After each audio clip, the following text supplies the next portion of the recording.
Bom, pessoal, então, bom dia oficialmente a todos.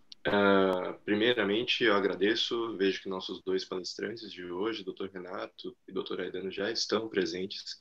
Muito, muito obrigado pela participação. E vamos dar início à reunião com a discussão de um artigo científico que está relacionado aos nossos temas de hoje. Marília, por favor, pode começar. Bom dia para todo mundo. Eu sou Marília, sou fellow da ótica cirúrgica desse ano e eu vou apresentar um artigo científico. O título é Screening Candidates for Refractive Surgery with Corneal Tomography-Based Deep Learning, que é o screening de candidatos à cirurgia refrativa com tomografia de córnea baseado na aprendizagem profunda. Os autores, eles são todos chineses e esse artigo ele foi publicado no JAMA em março desse ano. Os autores, eles declaram não haver nenhum conflito de interesse. E em relação ao objetivo do estudo, eles querem avaliar o uso de um modelo baseado em aprendizagem profunda na seleção de candidatos para cirurgia refrativa, né? A aprendizagem profunda, né, que é o Deep Learning, é um tipo de machine learning da inteligência artificial que usa redes neurais para configurar alguns parâmetros sobre os dados que estão sendo analisados e ele treina o computador para aprender sozinho pelo reconhecimento de padrões. E aí o autor ele faz uma pergunta também, ele quer saber se o modelo de aprendizagem profunda pode ser utilizado no screening de candidatos à cirurgia refrativa. Bom, em relação aos métodos, foi um estudo observacional transversal realizado em Guangzhou, na China, e os dados foram coletados entre julho de 2016 e março de 2019, e eles foram analisados entre julho de 2018 e junho de 2019. Então, foram 1.385 pacientes chineses, né, que realizaram 6.465 tomografias de córnea pelo Pentacan, e aí foi utilizados 4 mapas refrativos, e todos eles usaram 61 cores, e a esfera de referência foi de 8 milímetros. Eles convidaram 3 experts em cirurgia refrativa para rotular as imagens em 5 categorias. Normal, uma córnea suspeita com regularidade, um ceratocone em estágio inicial, o ceratocone propriamente dito, ou então uma córnea num pós-operatório miópico. E aí foi desenvolvido esse modelo de inteligência artificial baseado nas redes neurais, né, que foi esse PIRS, que é esse Screening System do Pentacan. E para comparar a acurácia, ele foi comparado com modelos humanos, com o TKC e com o BLI Ambrósio.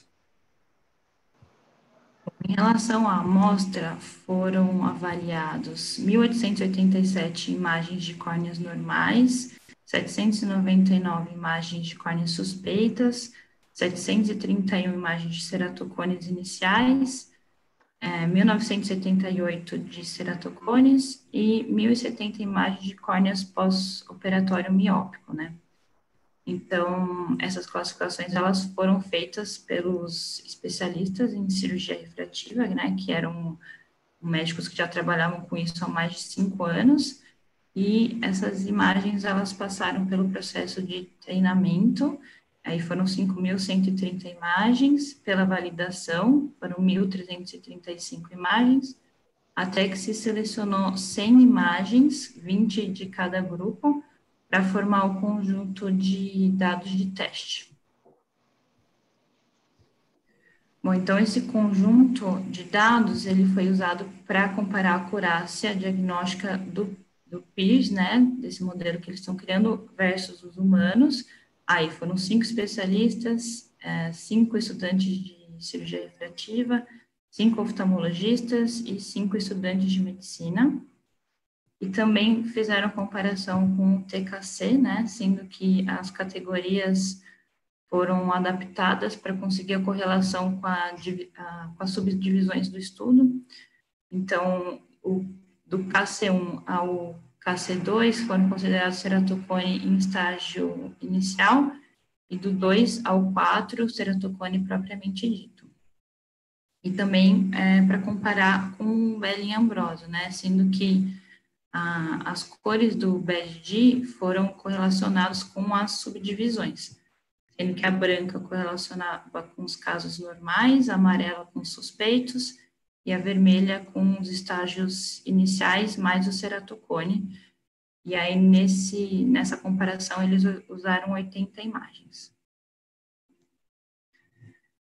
Essa figura, ela mostra as etapas do modelo da inteligência artificial, né? Então, na etapa de pré-processamento, as imagens da tomografia, elas foram cortadas e mescladas e seguiram para as etapas de treinamento e validação. Aí, nessas etapas seguintes, foram usadas já ponderações que já tinham sido testadas previamente, né, que tiveram uma boa performance, e novos parâmetros de ponderação também foram aprendidos. E com isso, se obteve essa classificação das imagens nas 5 categorias já citadas. Em relação à performance do PIRS no conjunto de dados de validação, essa tabela ela mostra para a gente a acurácia da PIRS nas diversas categorias, e a gente vê aqui que a maior área sob a curva foi na detecção do ceratocone, e a pior na detecção da córnea suspeita. O autor, ele cita no texto também que a acurácia de detecção total foi de 94,7%.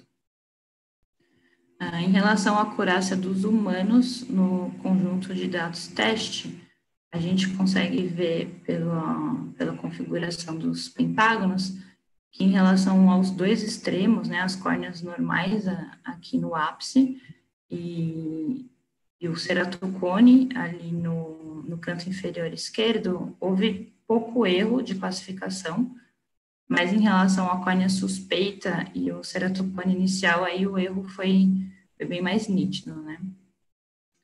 E os pentágonos que tiveram a maior acurácia foram as que tinham maior área, e a média total das acurácias dos revisores foi de 92,8 nos especialistas, 85,6 no estudante de cirurgia refrativa, 68,2 no oftalmologista geral e 55,8 no estudante de medicina.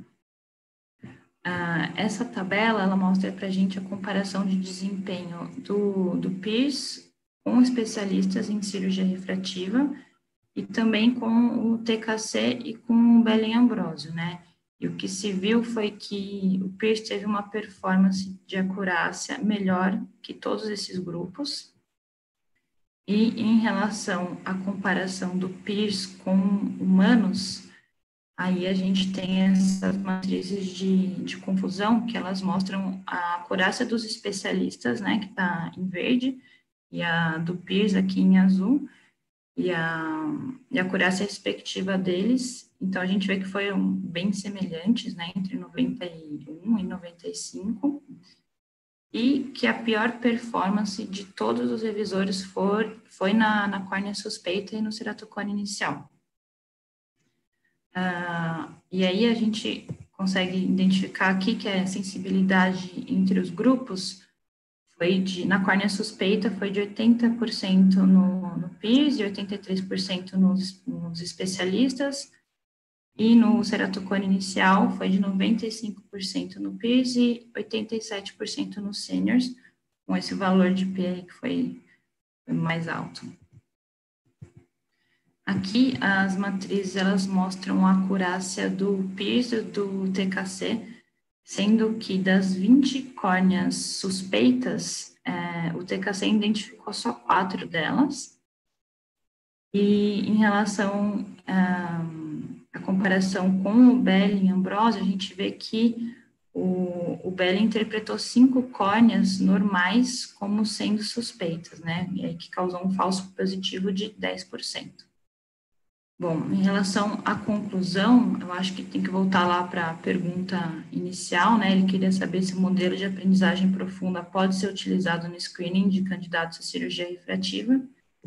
E aí ele responde no texto que os resultados sugerem que o PIRS é capaz de classificar imagens para identificar córneas em risco, e ele pode fornecer orientação para cirurgiões na triagem de candidatos para cirurgia refrativa.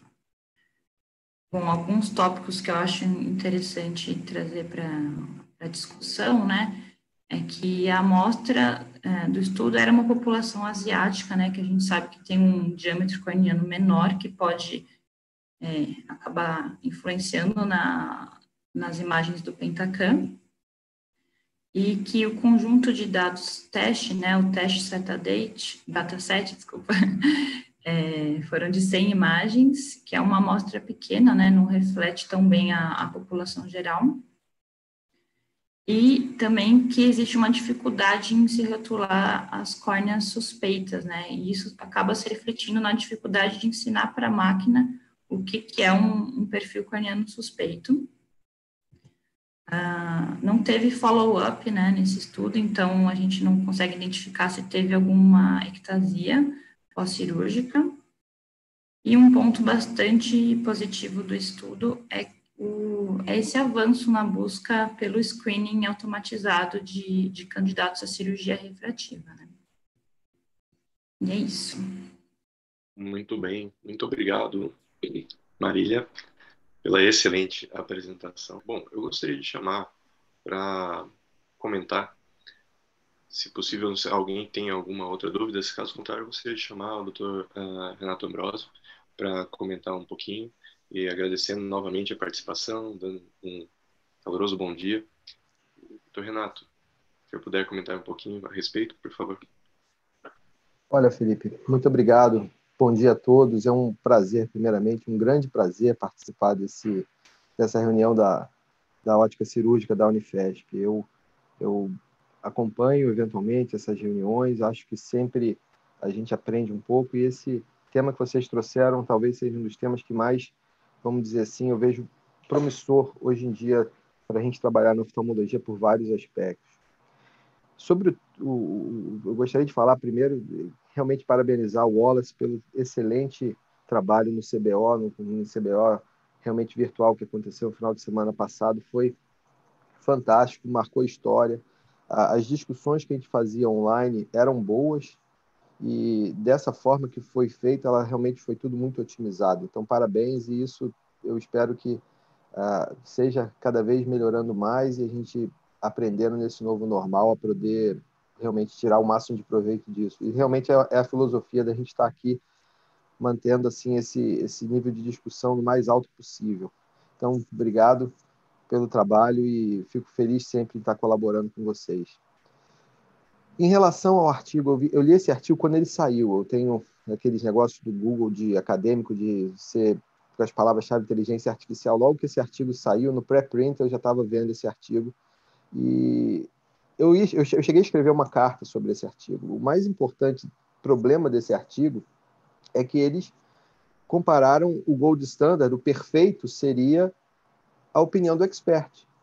Então, realmente, a nível acadêmico, é muito interessante.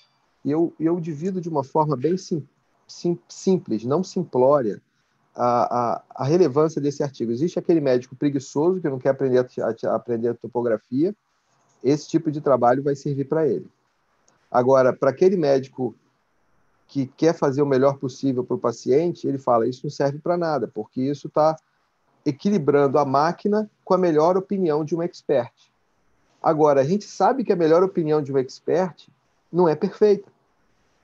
Então, se a gente faz um estudo transversal contra um estudo longitudinal, a grande coisa é que no estudo longitudinal ou você vai esperar o evento acontecer ou não, e aí você vai ver se aconteceu ou não, ou então você tem um estudo retrospectivo que você viu se o evento aconteceu e você vai separar os grupos pelo evento que aconteceu. Então, se você faz um estudo dessa forma, você está comparando com a opinião do expert. A opinião do expert está, infelizmente, longe de ser gabarito. E olha que, eventualmente, eu posso ser humildemente considerado como um expert. A minha opinião ela não é perfeita.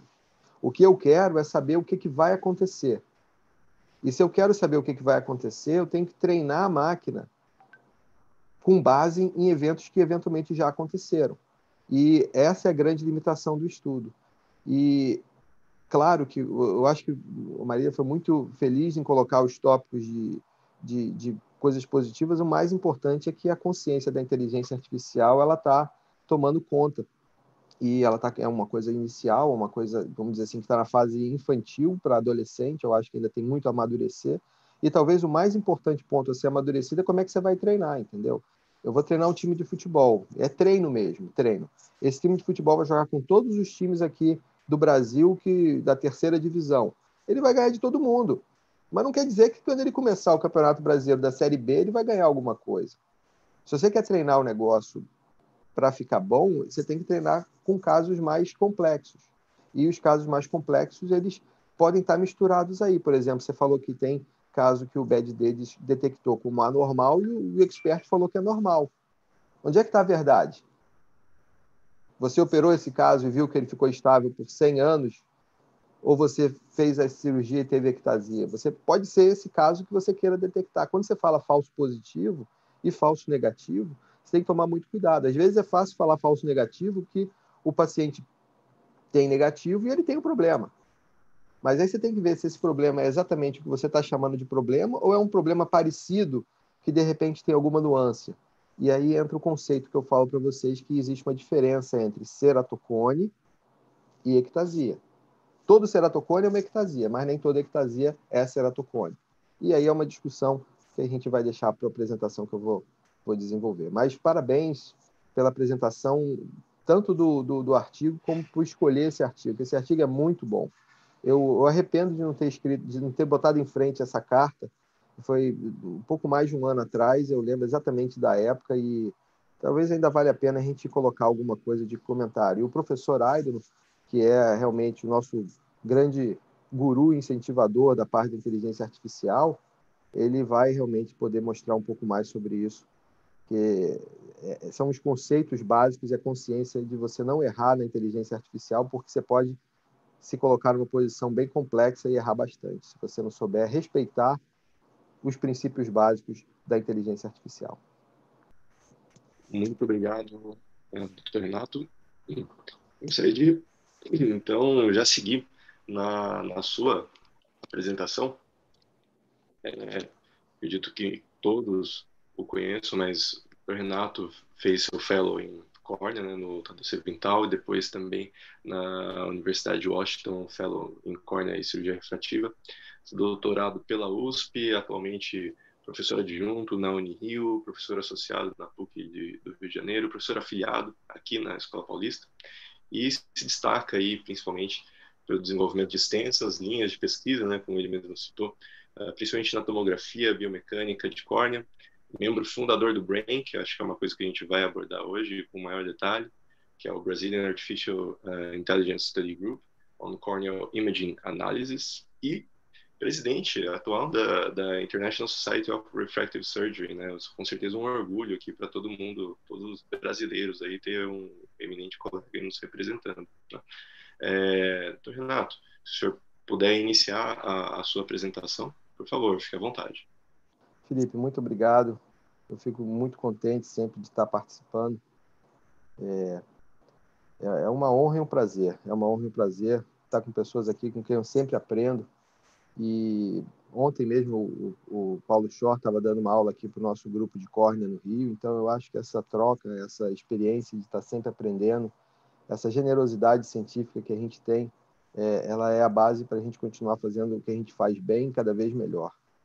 Então esse tema, que é o tema que mais, vamos dizer assim, eu me dedico hoje em dia, que é o diagnóstico em cirurgia refrativa e o paradoxo da inteligência artificial. Eu tenho interesses comerciais com algumas empresas, e isso é importante, mas eu sempre falo que tem o John Canopus que fala os interesses comerciais, depois ele mostra uma foto da família, essas são as minhas responsabilidades financeiras, mas eu costumo falar que o meu maior interesse é trabalhar para ajudar o paciente da melhor forma possível, e é daí que a gente traz o sustento para casa, e é essa a nossa maior, vamos dizer assim, maior objetivo no dia a dia.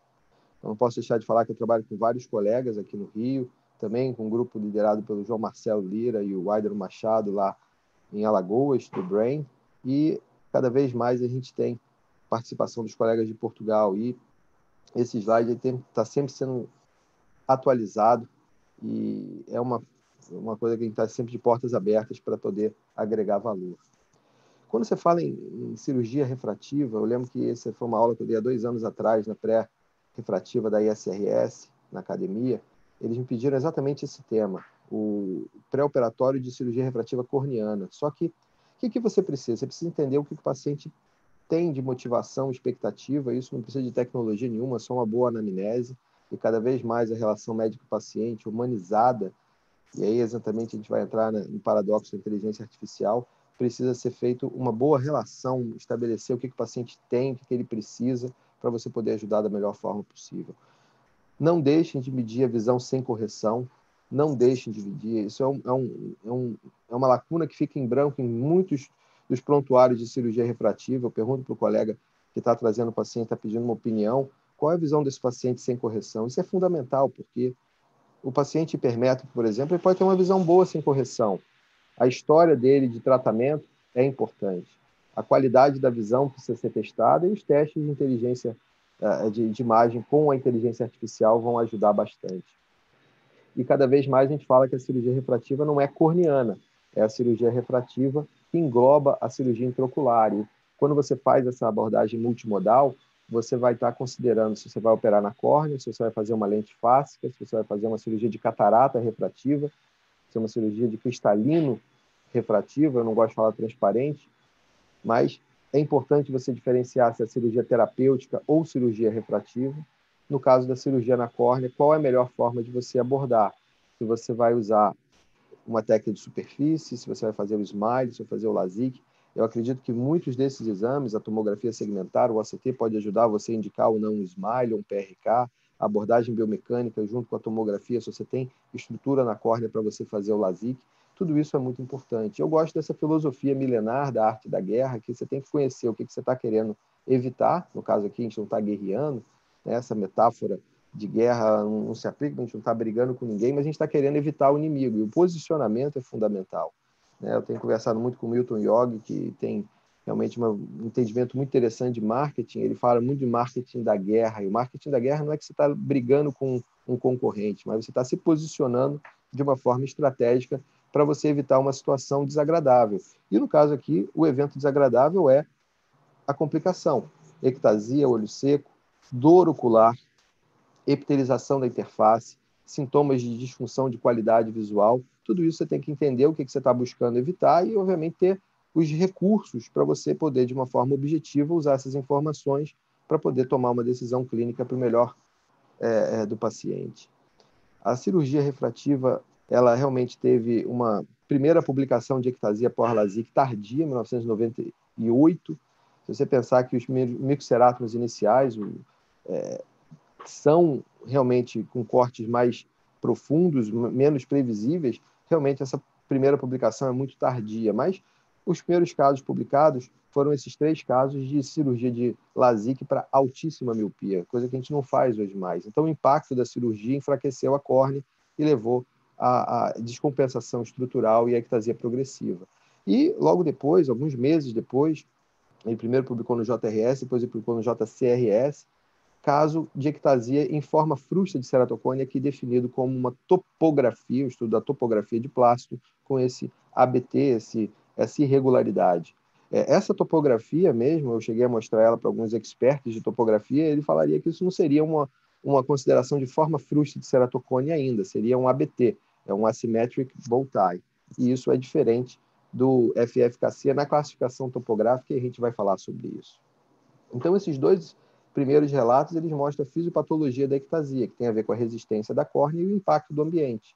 E o impacto do ambiente, claro que a cirurgia refrativa enfraquece a córnea, mas o mais importante é a questão do coçar dos olhos, que esse é o grande causador de ectasia, e o conceito que qualquer córnea desenvolve ectasia eventualmente é um conceito que a gente tem que estar na mente, e isso deve levar para a gente a ideia de explicar para o paciente não coçar os olhos. A gente tem abordagens multimodais. Essas abordagens multimodais, elas são importantes, que você tem vários aparelhos novos. Um dos aparelhos que a gente está trabalhando hoje em dia é esse aparelho da Essilor, que é o ONE 700, que faz uma abordagem multimodal com aberrometria, uma imagem de chá em fluxo horizontal, uma topografia e, obviamente, várias derivações desses exames, como o reflexo de backscattering, que você vê a opacidade do cristalino ou da córnea. Você tem muita informação e alguns aparelhos mais, vamos dizer assim, amadurecidos, que é como o Pentacam, que agora adicionou o Wavefront, um outro sistema de Hartmann-Check, para poder fazer uma aberrometria total e, eventualmente, calcular a aberrometria intraocular. E quando você faz esse tipo de avaliação, você tem que pensar o que você está buscando. Você está buscando entender o astigmatismo da córnea, da face anterior, total, a estrutura da córnea, eventualmente na cirurgia refrativa intraocular, o papel do endotélio. Aí você tem a função do endotélio pelo mapa de espessura, você tem a elevação posterior, você tem a distribuição paquimétrica e a própria forma como o endotélio se apresenta na densitometria. Você pode ter informação. O ângulo do câmara anterior, isso é bem interessante para você poder avaliar risco de glaucoma. O diâmetro da córnea é um número que muitas vezes a gente não tem lá para você calcular qual o melhor flap que você vai fazer num LASIK, por exemplo. O diâmetro da córnea é fundamental, porque senão você vê lá na hora da cirurgia que você vê que o flap está chegando lá praticamente no limbo e você começa a ter mais dificuldade. Opacidade do cristalino, claro, e claro, você tem follow-up. Alguns displays, como esse display de índices, que você tem os histogramas do que seria doente, aqui no caso não é a doença, é ângulo fechado. Então você tem a distribuição de acordo com a medida do ângulo horizontal de menor valor. A paquimetria, que você já está falando de ceratocone, então cada um desses histogramas tem uma literatura e tem uma razão de existir. Isso facilita muito a sua avaliação. O Michael Belling ele foi bastante proativo na ideia de fazer um display de acompanhamento com o ABCD, face anterior, ponto mais fino, o ponto mais fino, o raio de curvatura anterior. O B é o ponto mais fino, o raio de curvatura posterior no ponto mais fino. O C é o ponto mais fino e o D é a visão corrigida, que você tem que colocar, porque isso é uma avaliação que o Pentacam, obviamente, não faz, mas ele vai aceitar isso para você colocar no display e você vai poder ver de uma forma objetiva a progressão e indicar, eventualmente, um crosslink. É muito importante você orientar o paciente. E como eu falo para vocês, orientar o paciente, coçar os olhos. E agora eu estou orientando os colegas. E essa frase ela tem muita informação. Coçar os olhos agrava um ceratocone, mas eventualmente pode causar ectasia. Mas isso é a mesma coisa? Não, não é a mesma coisa. E a gente vai entender um pouco mais sobre isso. Na primeira publicação que eu tive o privilégio de fazer o fellow com o Steve Wilson, em 2001, a gente logo aprendeu que o screening pré-operatório é fundamental. E screening para quê? Para o ceratocone early, inicial. Esse é um tema, é uma palavra que é muito recorrente. A gente vai falar que talvez early não seja o melhor nome para isso. E a gente também, nessa publicação, falou sobre o impacto da cirurgia. Já citava mais da metade, que seria melhor do que 250 micra dos leitos residuais de LASIK que o FDA eventualmente proporia e virou uma regra. Isso é importante da gente entender.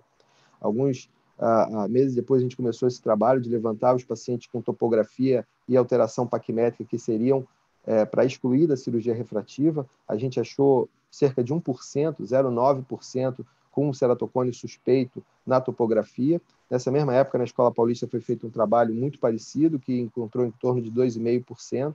Eu acho que a gente está mais ou menos nessa fase. Isso quer dizer que, de todas as pessoas que vêm fazer cirurgia refrativa, mais ou menos 1 a 2% tem algum ceratocone que você vai detectar na topografia. Topografia com P de Paulo. Mas o que a gente está buscando? E isso é muito importante. Você não está buscando detectar ceratocone. Aqui eu tenho uma lâmpada de fenda muito bonita de um paciente com ceratocone avançado, com todos os sinais. Você vê anel de flecha, você vê cicatriz, você vê estria, você vê todos os sinais. Isso não precisa de nenhum exame complementar. Mas você está querendo buscar para evitar a ectasia progressiva após a descompensação da cirurgia, que eventualmente seria pela córnea mais fraca. Você está buscando, além de detectar ceratocone, porque o cara tem ceratocone, você vai enfraquecer a córnea, ele vai ter um ceratocone progressivo.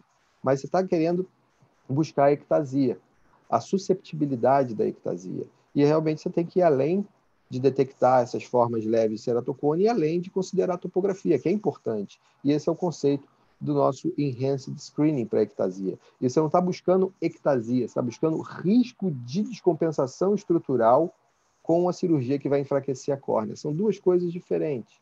É claro que você tem hoje a clínica do ceratocone, que tem realmente a necessidade de você avaliar o ceratocone em si, mas são dois elementos diferentes que você tem que saber diferenciar. E realmente a evolução da imagem, a gente precisa de ter uma nomenclatura.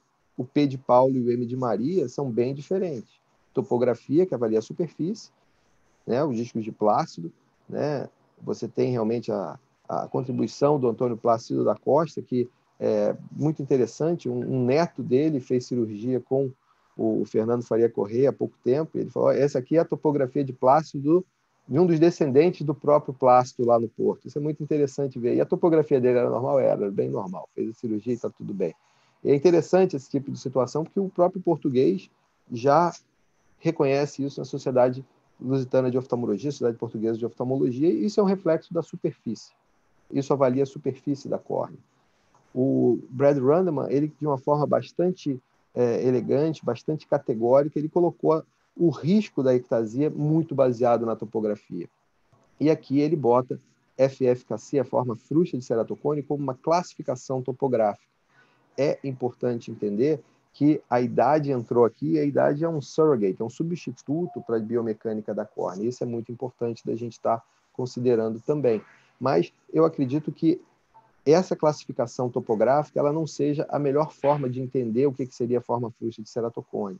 E um dos estudos mais interessantes, que é um estudo de 300 mil olhos operados entre 2007 e 2011 pelo Steve Schallhorn, você tem casos com topografia e tomografia normais que tiveram ectasia. Você vê casos com a avaliação, 30% das ectasias tinham uma topografia dita como normal.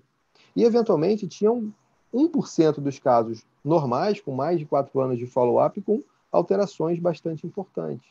Então, você tem que aumentar tanto a sensibilidade como a especificidade. É claro que muita gente pode falar, tem um segmento de 4 anos e eu tenho um caso de ectasia que já tem mais de 7 anos. Então, o melhor estudo possível para você avaliar é um estudo retrospectivo, você vai pegar dados do pré-operatório de pessoas que você fez LASIK com um follow-up de quantos anos? 2, 5, 10? Eu vi uma ectasia semana retrasada com 13 anos de follow-up. O paciente operou, ficou bem durante mais de 10 anos e começou a sentir uma piora. Está associado também ao aumento da pressão intraocular. Então, você tem outras coisas que podem estar acontecendo. E talvez esse tipo de estudo, que é o grande diferencial do estudo, a amostra que você está selecionando.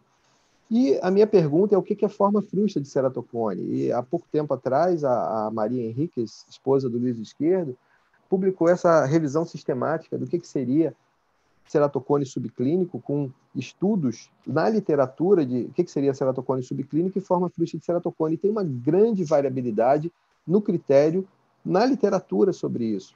Forma frouxa de ceratocone foi descrita antes da topografia, então falar que forma frouxa é um critério topográfico da topografia computadorizada é um equívoco, porque o Mark Emsler usava esses discos de Plácido para fazer a avaliação, e com uma ideia bastante laboriosa de você avaliar as distâncias, os raios. Forma frouxa não é exclusivo da oftalmologia, existem formas frustras de outras doenças, e eu destaco aqui o Sigmund Freud, que é um ícone na psiquiatria, que realmente falava de forma frustra de algumas psicoses, que são psicoses incompletas, que podem ser plenas, eventualmente, ou não, de acordo com a evolução. E aí o trabalho do médico de evitar que o problema avance. Rabinowitz, que é um sinônimo de topografia, você fala aqui. E o índice de Rabinowitz? O índice de Rabinowitz é a assimetria superior e inferior. Se você tem um encurvamento inferior ou superior, você vai ter o IS, que é o Inferior Superior Ratio. Você tem pontos a 3 milímetros do centro, 3 milímetros do centro, 6 milímetros de zona, para você ver essa distância, a assimetria. E aí ele fala que forma frustra é quando você não tem alteração na lâmpada de fenda e você tem alteração típica na topografia. Esse seria o caso, forma frustra de ceratocone. Eu vou falar que a forma frustra de ceratocone, na minha opinião, é o outro olho desse paciente. Esse aqui tem 20/20 de visão, lâmpada de fenda normal e a topografia alterada. E eu falo, e o outro olho desse paciente? Esse outro olho desse paciente a gente não sabe o que é. E o Claes botou que isso seria a forma frustra de ceratocone. Mas a topografia aumenta a sensibilidade, realmente. Esse é o caso que eu mostrei ali. Você tem o outro olho desse paciente com 20/15 de visão, e isso precisa ser muito bem entendido, e o Kleist já colocaria que isso seria a forma frustra de ceratocone. Nosso amigo Damian Gatinel, em 2011, ele fez esse quadro muito interessante, está no site dele, e ele coloca aqui o suspeito, isso pela classificação topográfica. Existe aqui uma separação muito perfeita, eu acho que essa classificação não é tão fácil assim, mas ele botou aqui o suspeito, então realmente eu acho que esse display é muito interessante, mas a gente precisa entender que falar suspeito, eu diria que não ajuda muita coisa, eu acho que todo mundo é suspeito, eu não preciso fazer nenhum exame de imagem para falar que o paciente é suspeito. E essa suspeita você tem que realmente trabalhar para tirar ela com mais informação. Então, não existe consenso no que seria a forma frustra de ceratocone. A minha humilde contribuição é que forma frustra de ceratocone é uma situação onde o paciente tem uma alta susceptibilidade para descompensação biomecânica e ectasia, a progressão da ectasia. Em 2009, a gente viu, na verdade, vi essa paciente alguns anos antes, mas eu evoluí no meu entendimento durante esses anos iniciais, quando a gente estava começando a entender mais sobre a tomografia. A paciente fez o exame dos dois olhos, aqui o olho direito totalmente normal, se você só olhar o olho direito, ela seria uma boa candidata para LASIK, mas o esquerdo fez um LASIK e ela não ficou feliz, ela não fez o LASIK no outro olho. E o outro olho, o olho esquerdo dela que fez o LASIK, ela foi piorando a visão e, eventualmente, teve uma ectasia progressiva. A tomografia detectaria uma susceptibilidade, um D tocado, a esterese, que era a forma que a gente usava para, junto com o CRF, nessa época o Bruno Fonte estava começando a fazer o doutorado dele na Unifesp, com uma excelente orientação do professor Valto, e nessa situação a gente via a susceptibilidade. Isso não seria um caso, um paciente com 20/15 de visão, a gente vai voltar nesse caso. E olha outro caso, esse caso aqui fez o LASIK com um flap fino, SBK, subbulbar keratomileus, slate residual mais de 300, PTA de 0,36, o paciente teve uma ectasia. E muita gente vai falar assim, olha, nessa escala aqui eu não gosto dela, e esse amarelinho aqui é patognomônico de ser uma forma frustra de ceratocone. Eu falei, então vamos pegar a ajuda dos universitários, né? E o Isaac Ramos estava trabalhando comigo, a gente conseguiu levantar 25 casos e mandar para vários colegas. E os colegas reviram esses casos com uma outra escala. Essa escala que é a escala que no Pentacan chama de Holiday, mas eu acho que essa escala deve ser a escala de Wallace-Chamon, porque é a pessoa que mais gosta dessa escala, que é a escala clássica do ICIS, com 0,5 de intervalo de dioptria. E nesse caso, a gente pediu para os pacientes, para os colegas, classificarem de acordo com a classificação do Runnemann. Então, esse trabalho publicado no JRS de 2013 mostrou que o caso 6, que é o caso em questão, a moda é 0, com a escala de 1,5 absoluta do Steve Kleist, do Kleist-Smolik, e quando você vai para a escala absoluta, normativa, que é a escala de variação de cada paciente, ela não é absoluta, você tem 0,5 de intervalo, a moda continuou 0, mas a variação foi de 0 para 4.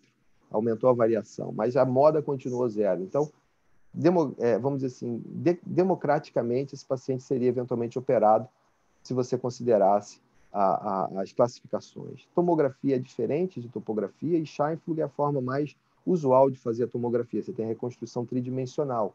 E a nossa ideia é fazer uma avaliação de forma mais simples. E a ideia é porque é muita informação e a gente tem que ter uma forma mais simples. E o BED-D, desse caso, você tem 2,43. Então, estamos aqui com um problema resolvido. O BED-D mostrou o problema que a topografia não teria mostrado e a gente tem aqui os índices de susceptibilidade. Só que o problema não acaba aí, porque as ectasias que vêm acontecendo, elas são cada vez mais difíceis de ser entendidas. Um outro caso interessante que eu gosto de trazer, porque esse caso ele foi feito Smile. E ele já mostrou que a topografia estava um pouco alterada, mas ele mostrou a tomografia alterada. Eu pedi os do 12, que é o arquivo da Raw Data do Pentacan, e você vê que esse paciente tem 3 escalas diferentes. Você vê que até na escala menos, vamos dizer assim, menos sensível, você consegue detectar a normalidade. Esse paciente é o que a gente chama de ter um low KC. Você vê vários índices alterados, inclusive o TKC, mas a ceratometria máxima é relativamente baixa. Então, a gente tem que entender que existe ceratocone com ceratometria relativamente baixa. Isso é muito importante. O conândromo da ectasia, com mais de 20 anos, a gente tem um trabalho fantástico da Maja Borra, que publicou em 30 mil olhos operados 10 casos de ectasia. Esses 10 olhos, todos com topografia relativamente normal, 3 só com leite residual abaixo de 300, nenhum abaixo de 250 e só 2 com PTA acima de 40%. A gente tem esses casos agora porque existe uma dificuldade grande de analisar o pré-operatório de um oculizer, que é exatamente igual ao Pentacan, mas não tem a nossa facilidade de você analisar uso idoso, mas eventualmente eu espero pelo menos metade desses casos poder mostrar para vocês, e a grande maioria desses casos tem alteração tomográfica. O nosso estudo, com 3.278 óleos e 105 ectasias, você tem aqui a idade, PTA e o leite residual, realmente pouco ajuda para você entender esses casos de ectasia. Você vê que o IS velho, que é o índice de Rabinovitch, ele é muito específico, por quê? Porque os colegas respeitam o IS. 2% só tem o IS alto. Mas quando você vai para as ectasias, você só detectou 22,9%. O BED-D é muito melhor que o IS, sim, mas ele não é perfeito. Ele tem aqui uma especificidade menor, porque o pessoal ignora o BED-D eventualmente nessa época da cirurgia, isso são pacientes operados há mais de 10 anos, o BED-D nem estava disponível na época, mas você tem uma sensibilidade de 59%. Aí começa as combinações para você poder fazer. E veio a tese do Bernardo. E justamente a tese do Bernardo de entender a necessidade de índices objetivos da população, curva ROC, etc., para você fazer o PRFI. E o PRFI realmente ele é bem melhor, mas ele ainda não detecta todos os casos. O impacto da cirurgia, que é o trabalho que o Adrian vai estar falando, do impacto da cirurgia mais a tomografia, a gente consegue aumentar com o Enhanced Ectasia Susceptibility e a gente tem uma sensibilidade maior. Mas ainda tem casos aqui que você não conseguiu detectar. E é por isso que você precisa de ir além com a avaliação biomecânica. A avaliação biomecânica, que é o Robert Oliveira, que fala, grande amigo do meu pai, falava que nessa época já era um exame do passado, mas que nunca existiu. E a nossa grande colaboração com a Cynthia Roberts, com o BJ Dupes, para entender um pouco mais sobre isso. E eu lembro muito bem quando eu comecei a ver essas imagens de deformação da córnea. Você vê aqui uma córnea com ceratocone e uma córnea com... esse é o paciente que tem o oposto do ceratocone, que é a hipertensão ocular por uma córnea grossa. Esse paciente tem a córnea bem grossa, a pressão é lida 25 e não abaixa com nenhum colírio. E esses dois pacientes você vê a deformação bem diferente, e essa deformação pode ser quantificada em vários índices e, eventualmente, com inteligência artificial, você ter o CBI, que é o índice que foi descrito pelo Ricardo Vintiguera, que ganhou o prêmio Trautmann em 2017. A nossa ideia é combinar a tomografia com os índices topométricos da face anterior da córnea e tomográficos para você diagnosticar o ceratocone, e a combinação com a biomecânica para a gente poder fazer o que a gente chama de ARV. ARV em estoniano é uma palavra que significa o número. E ARV é o Ambrosio Roberts Vinciguerra, que está usando o Random Forest para fazer o TBI. O TBI ele tem, no treino, a população de 94 olhos com topografia por critérios objetivos normais, que o outro olho tinha ectasia. E 72 olhos desses pacientes, a diferença são os pacientes que já tinham operado o olho ectásico, eles não entraram aqui. 204 ceratocones, um olho por paciente, e 480 olhos normais. Esse é talvez uma das limitações mais importantes desse estudo, porque a gente viu olhos normais. Eu não peguei olhos pré-operatórios de LASIK estável, mas talvez esse aqui é o caso que eu quero detectar. Mas são olhos normais. E a gente tem a sensibilidade para detectar a ectasia franca praticamente perfeita e 90,4 de sensibilidade. Isso é o que a gente chama de contínuo da descompensação estrutural da córnea, a susceptibilidade. E esse caso que foi publicado, olha que interessante, a topografia com plástico, a tomografia com Stein, com a mesma escala, essa escala Ambrosio 2, que a gente prefere, é uma escala absoluta, e você vai para a avaliação tomográfica e biomecânica, você vê uma alteração bem interessante. E aqui vem os conceitos mais importantes que a gente tem. A tomografia com a biomecânica pode detectar o que a gente chama de forma frustra bilateral. Esse é o filho dessa paciente. Tem 20/20 de visão, com astigmatismo miópico, tem alergia moderada, tem 11 anos, e olha só, um TBI 0,5, 0,6, e um TKC até possível aqui. Esse é o paciente que precisa ser orientado para não coçar os olhos, esse é o paciente que precisa ser seguido de perto, e eventualmente pode ser o paciente que você pode se beneficiar com crosslinking. Eu acredito muito na riboflavina oral para ele, no tratamento, eventualmente, para evitar uma ectasia, porque ele tem uma susceptibilidade para ectasia detectada aqui. Qual é a melhor forma de chamar? Se é a forma frustra bilateral? A gente pode discutir, eu não quero, vamos dizer assim, dizer que essa é a melhor nomenclatura, mas é um paciente que tem índices objetivos que mostram alterações, desvios da normalidade. O caso de forma frustra bilateral mais interessante é essa gêmea bilateral e normal na segunda gêmea, aqui uma VAE, que é Very Asymmetric Ectasia, e o TBI alterado nos 4 olhos que têm a mesma genética. E essa paciente falava que coçava mais o olho do que essa, são gêmeas idênticas, e ela falava que coçava mais o olho direito que o olho esquerdo. Esse é o primeiro caso de ectasia que eu tive, um BED-D de 1,27, miopia de 10, a gente fez o SMILE, ficou muito bem, ela ficou realmente muito bem logo na primeira semana, voltou com 1 ano, com 2 anos depois da cirurgia, e com 4 anos depois da cirurgia ela falou que a visão estava ruim, o olho direito estava com ectasia, você vê a visão dela já pior, e eu vejo aqui, quando eu olho para essa topografia, na avaliação topométrica do Pentacam em 2016, eu já poderia ter detectado alguma coisa, ficaria mais fácil, mas ela tinha 20/25 mais de visão, e quando você olha para o ponto de elevação posterior, aqui usando a mesma esfera de referência, você vê que realmente ficaria fácil, esse paciente precisaria ter feito eventualmente até um segmento mais próximo, ela voltou só em 2018 porque fazia muito pior. A gente viu também a importância de, além do Pentacam, a tomografia segmentar, o mapa epitelial do olho esquerdo com epitélio grosso. Esse paciente não tem ectasia no olho esquerdo. Precisa acompanhar, falar para não coçar os olhos, tratar e, obviamente, fazer a cirurgia no olho direito para você recuperar a visão dela, a cirurgia terapêutica. Esse é um dos casos com os quais eu mais aprendi. Uma das coisas que a gente mais aprendeu foi realmente o pré-operatório. Eu tinha os dados do Corvis dela, os dados do Corvis dela no olho direito mostravam 0,72 no pré-operatório. Essa cirurgia foi feita em 2014. O TBI, a gente conseguiu a publicação em 2017, a gente teve o trabalho pronto no final de 2016. Então, não existia TBI nessa época, não tinha como analisar. O TBI é perfeito? Não, não é. Mas é a grande coisa da inteligência artificial, isso é até uma coisa filosófica, é a nossa capacidade de evoluir. A gente evolui. E a inteligência artificial que a gente programa também evolui. E se a gente trabalhar com isso muito bem, ela não vai acabar com a humanidade, não.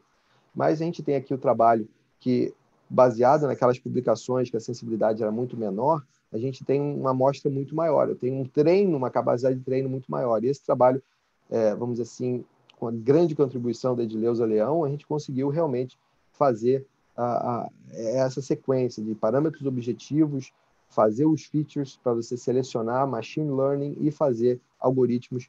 E o algoritmo que a gente conseguiu, um deles, a gente está realmente na finalização da escolha com amostras externas para fazer a validação, para a gente poder realmente ver. E você vê que até para os casos clínicos de ectasia, você tem uma melhora, mas essa melhora fica mais fácil de você entender quando você vai para esses VAE-NT, que é o caso de topografia normal de um olho que tem ectasia. Então, você aumentou de 75% para 85% a capacidade de diagnóstico. A correlação é alta e você vê casos rosinha aqui, mas num caso aqui, o rosinha é o VAE-NT, você tem aumento da sensibilidade praticamente sem perder a sensibilidade em relação à correlação do TBI clássico.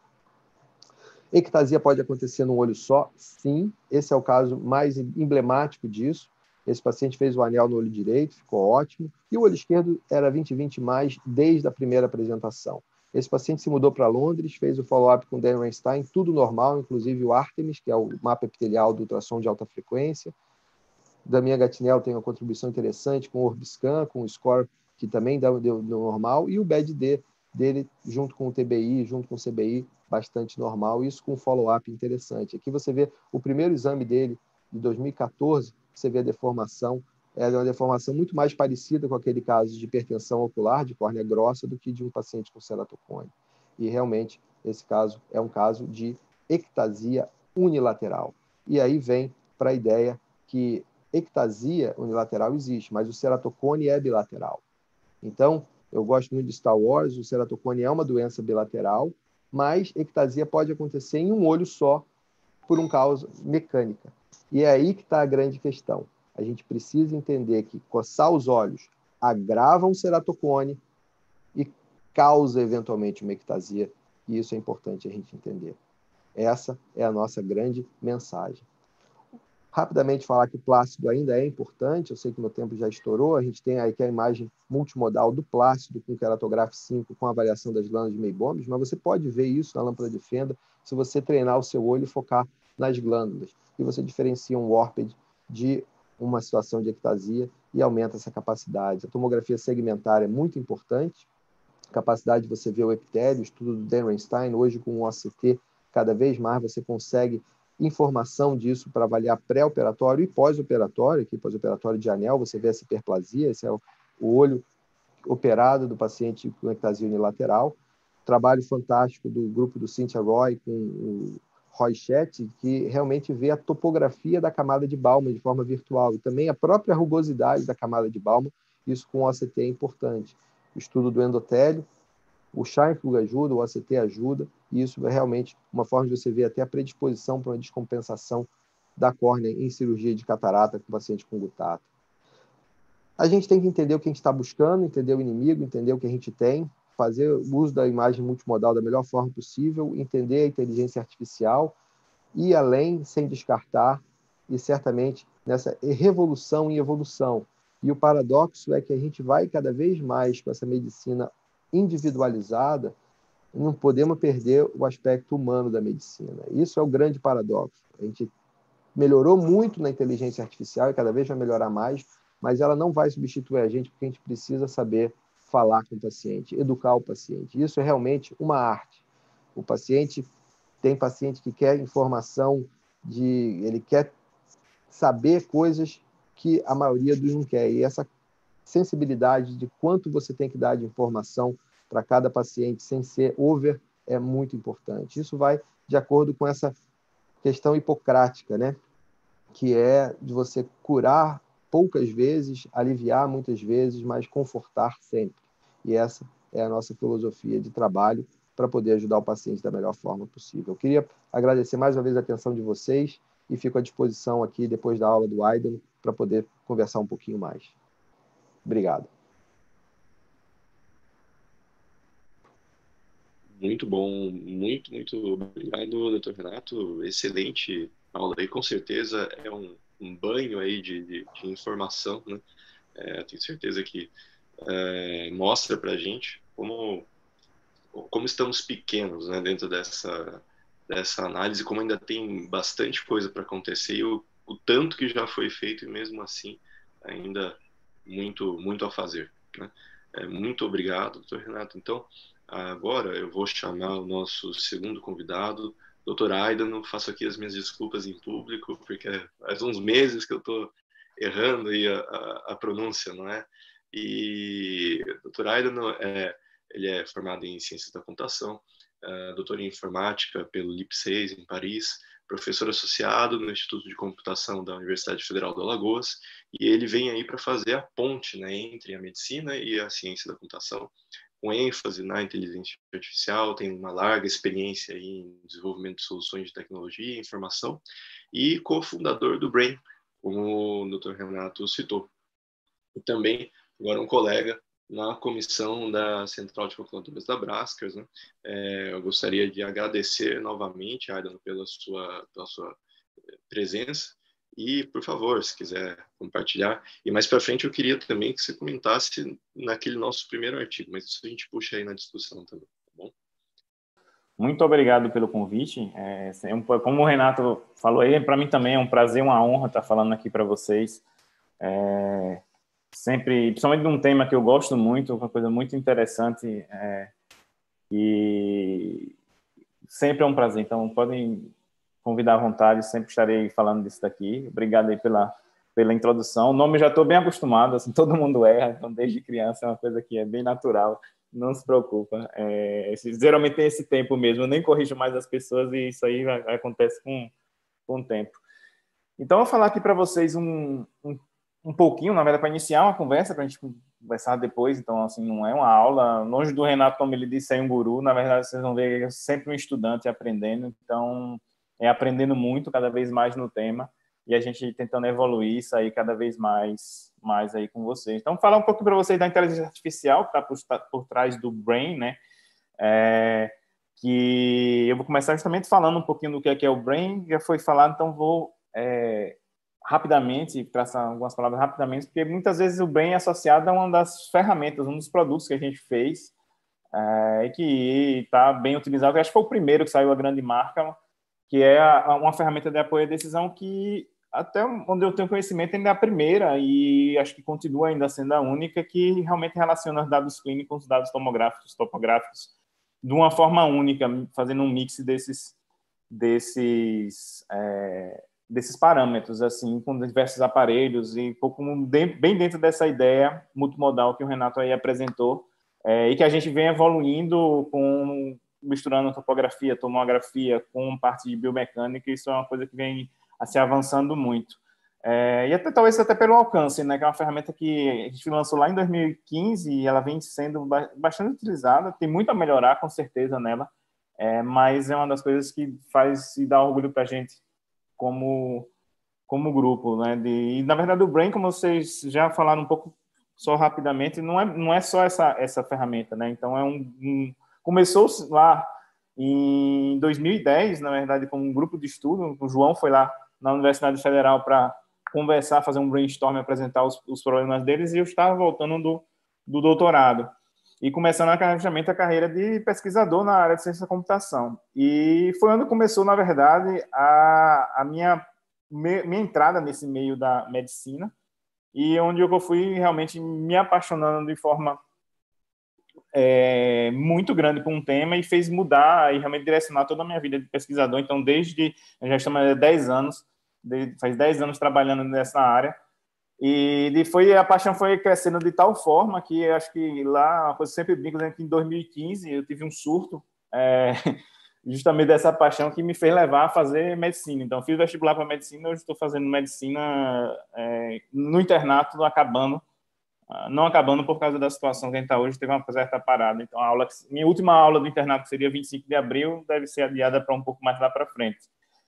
Então, foi uma coisa que começou, falar um pouquinho desse histórico, foi uma coisa que começou num grupo de estudo, numa integração de duas áreas que aparentemente a gente disse, são desconexas, assim, não são muito afins, mas não se comunicavam tanto, por assim dizer. E isso foi evoluindo de uma forma, foi um grupo de pesquisa, depois virou uma linha de pesquisa lá na pós-graduação da gente. E hoje é o que a gente chama de Brain, foi evoluindo o nome, a gente chama de Network. Então, é Brazilian Artificial Intelligence Network, em medicina, até com outros trabalhos fora da oftalmologia.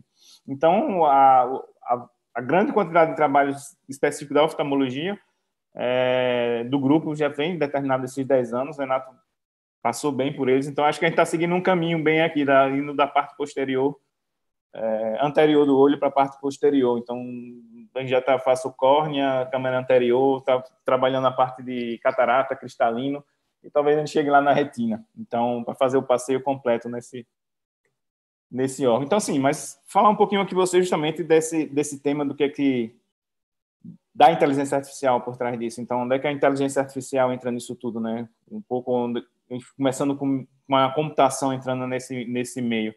Então, hoje a gente fala muito, uma coisa que aconteceu de forma interessante comigo. Então, o Brain foi apresentado em 2011 no congresso no CBO de 2011. E lá, como era geralmente no início da minha carreira, eu ia para os congressos para explicar o que era inteligência artificial. E hoje, nos grandes congressos, quando eu vou apresentar qualquer coisa, e venho falar do tema como aqui, hoje eu tenho que falar muito mais o que não é inteligência artificial do que o que é inteligência artificial, para explicar para as pessoas o que não é. Porque o uso ficou tão corriqueiro que a gente usa de qualquer forma. Para tudo, o termo é usado com até certa banalidade hoje em dia. Então, se hoje, depois da conversa da gente, vocês saírem daqui entendendo bem o que é esse tema e como é que isso é aplicado, tirando um pouco dessa mágica, desse sentimento Spielbergiano de Hollywood, né, da parte de inteligência artificial, ou da banalidade que é falada hoje, já estou muito satisfeito da conversa de hoje. Então, começa com o entendimento desse grande tema, que é a inteligência artificial, né, que hoje é uma coisa bem genérica, ao ponto de a gente hoje explicar de duas formas e tentar separar como o que com duas grandes áreas dentro dessa sub-área, que é uma sub-área da computação, como a oftalmologia, uma sub-área da medicina, certo? Então, assim, de ter a inteligência artificial geral, que é um pouco isso que a gente vê dos filmes, assim, de construir uma máquina que seja igual a um homem, que tenha as capacidades do homem, que seja realmente uma IA geral, que é General Artificial Intelligence, o termo hoje usado para esse conceito, e existem pesquisadores que fazem isso, mas nessa área a gente está longe de alcançar esse objetivo. Eu diria que a gente está hoje com a mente, sei lá, nem de um rato a gente consegue chegar perto desse conceito de ter uma mente, de construir uma mente, construir essa inteligência de conceito geral, de propósito geral. O grande sucesso que a gente tem tendo e tido nesses últimos anos, e é o que realmente a gente encontra por aí como casos que a gente entende se falar, é a Narrow AI, né, que é uma inteligência artificial mais precisa, mais pontual, porque ela serve para determinar determinadas tarefas. E ela não aumenta uma ideia de conceito geral, e o que é desenvolvido para resolver aquela tarefa, aquela atividade, não se aplica a outra. Tá? E é isso que tem dado o grande avanço hoje na gente. E definir isso é complicado. Assim, nos vários anos, pego várias definições de vários autores e geralmente eles não contemplam isso, de uma boa definição, até para as pessoas de fora da área entenderem. E uma que eu construí nesses todos os anos é você elaborar dispositivos que têm uma capacidade humana de fazer alguma coisa. Como ela está muito relacionada com o humano, ou seja, você tenta reproduzir na máquina essa capacidade. E aí, dentro olhando até para esse conceito, ele entende as várias sub-áreas que tem dentro da inteligência artificial, que muitas vezes são entendidas como inteligência artificial como um todo. É como se eu tivesse as 11 sub-áreas da oftalmologia e eu entendesse córnea, cirurgia de córnea, como sendo a oftalmologia como um todo. Então, daqui a gente, elaborar dispositivos que têm uma capacidade humana de entender a linguagem. A gente tem uma sub-área que é o tratamento e entendimento de processamento de linguagem natural, que se dedica justamente a isso. O mesmo para entender voz, conversar com as pessoas, que é o Speech Recognition. Você tem uma capacidade humana de visão para a máquina, de enxergar, e aí seria toda a parte de visão computacional. Então, você tem diversas sub-áreas que se concentram em dotar a máquina dessas capacidades e a gente hoje chega a combinar elas e ter uns resultados bem interessantes. Um deles, que é esse que eu vou focar aqui para vocês, é elaborar dispositivos que têm uma capacidade humana de aprender, tá? Que é a parte justamente de aprendizagem de máquina. E muitas vezes até eu tiraria esse humano, porque às vezes a gente aprende, mas não de uma maneira tão humana, ou enxerga, mas não da mesma maneira que o humano enxerga, e é esse o ponto que eu vou, como os próximos tópicos, para a gente elencar esses segundos e terceiros termos, para a gente depois ir para uns exemplos dentro do Brain e coisas que a gente vê, como a gente aplica, para vocês entenderem um pouco como é que é esse processo. Então, elaborar dispositivos com a capacidade de aprender. Esse é talvez a grande área, o aparecimento dos resultados na mídia, de uma maneira geral, hoje tem sido pelo grande avanço da parte de aprendizagem de máquina, ou seja, máquinas que são capazes de aprender. E, novamente, ele tem que entender o que é isso, o que é aprender. Né? Quando a gente vai conversar isso com diversas pessoas, cada uma tem o seu entendimento. Já tive várias atividades bem interessantes com gente de outra área, quando eu vou explicar o que é aprendizagem de máquina. Antes eu pergunto sempre o que é que eles entendem disso. E, para a gente falar do mesmo termo aqui, aprender, para a gente, vai ser simplesmente melhorar com a experiência. Então, um pouco importa como é que é o processo, se é ou como um humano, como um mamífero qualquer, como um rato, como um cachorro, como uma formiga, não me interessa muito, interessa aqui. Qual é o conceito por trás? É que a máquina ela não foi explicitamente programada para aquilo, ela é preparada para aprender a partir da experiência, e a gente dá essa experiência para ela. E tudo que ela constrói, tudo que ela aprende é totalmente independente dessa experiência. Então, muitas vezes a gente espera grandes resultados, ou se assusta com alguns resultados quando a gente vai olhar e realmente não, é dependendo da experiência, pelo que a experiência ela encontrou aquele melhor conhecimento, melhor caminho, melhor maneira de resolver aquela tarefa que foi dada. Então, aprender, para mim, nesse contexto aqui da aprendizagem de máquina, simplesmente seria isso, melhorar com a experiência. E existem duas situações onde essa capacidade ela é realmente necessária. Uma é quando eu tenho uma tarefa para resolver e eu não sei programar, ou seja, eu não consigo entender um algoritmo para programar a máquina que faça aquilo, como o Renato explicou aí, naqueles casos bem borderline, bem naquela fronteira ali, a gente não consegue determinar uma lógica que vá dizer se é uma forma frustra, se vai ter ectasia ou não no pós-cirúrgico, é um exemplo. E outro é que aquilo precisa realmente se adaptar para cada situação. Ou seja, se eu programar hoje, amanhã não vai funcionar. Ou se eu só programar para o indivíduo 1, não vai funcionar para o indivíduo 2. E aí a gente programa a máquina para se adaptar a cada situação. Tá? Evoluindo um pouquinho esse termo de aprendizagem de máquina, até para fazer uma correlação, um entendimento para a parte de aprendizagem profunda, que é o Deep Learning, que foi tema do artigo, muito bem explicado. Parabéns pela a fellow que apresentou o artigo.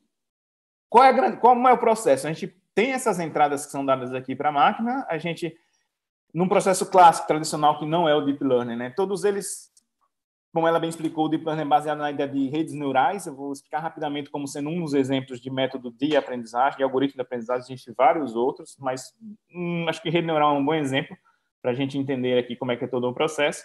Então, existem as entradas, que são os objetos, por exemplo, aqui a ideia de carro. O engenheiro de conhecimento, que é uma pessoa que vai traduzir esses objetos, que a gente chama de extração de características, criar abstrações e transferir conhecimento dele para entender o problema para a máquina e fazer essa descrição para a rede neural através desses exemplos descritos dessa forma, ela vai fazer, por exemplo, uma tarefa de classificação, dizer se é um carro ou não um carro. Exemplo, eu posso descrever um carro como sendo um que tem 4 rodas ou 3 rodas, etc., que tem um capô, que tem tal coisa, e aí, por exemplo, tem um cavalo do outro lado, eles vão ter 4 patas, 3 patas, e aí fazer a diferença entre bichos diferentes e objetos diferentes a partir dessas descrições.